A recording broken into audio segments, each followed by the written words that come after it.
Hello and नमस्कार सबैजनालाई। आज म हाम्रो पोल्ट्री फार्मलाई तपाईँहरूमाझ देखाउन गइरहेको छु। तपाईँहरूले देखिसक्नु भएको छ, यहाँ कति धेरै कुखुराहरू रहेका छन्। आजभोलि चिसोको समयमा कुखुराहरू हुर्किएको हामी देख्न सक्छौँ। यो धादिङ जिल्लामा रहेको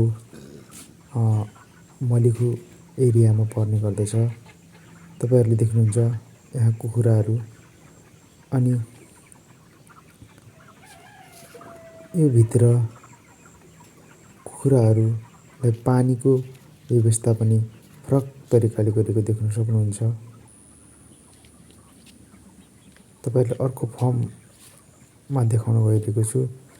यहाँ दुईवटा फर्म छन्, एउटा माथि र एउटा तल गरेर। तपाईँहरूले देखिसक्नु भएको छ, यो आज 40-42 दिनको कुखुरा हो।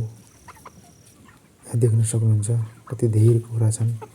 यहाँ लगभग 3000 भन्दा बढी कुखुरा रहेका छन्। दुईवटा खोरमा गरेर अटोमेटिक ड्रिङ्कबाट यहाँ पानी सञ्चालन गरिएको छ। तपाईँहरू देख्न सक्नुहुन्छ त्यहाँ ड्रमबाट। अनि यहाँ अलिअलि तरकारीहरू पनि देख्न सक्नुहुन्छ। चिसोको समय छ। चिसोको समयमा कुखुरा अलि बाक्लो तरिकाले राख्नुपर्ने भएका कारणले गर्दा हामीले यति धेरै कुखुराहरू देख्न सक्छौँ। धन्यवाद।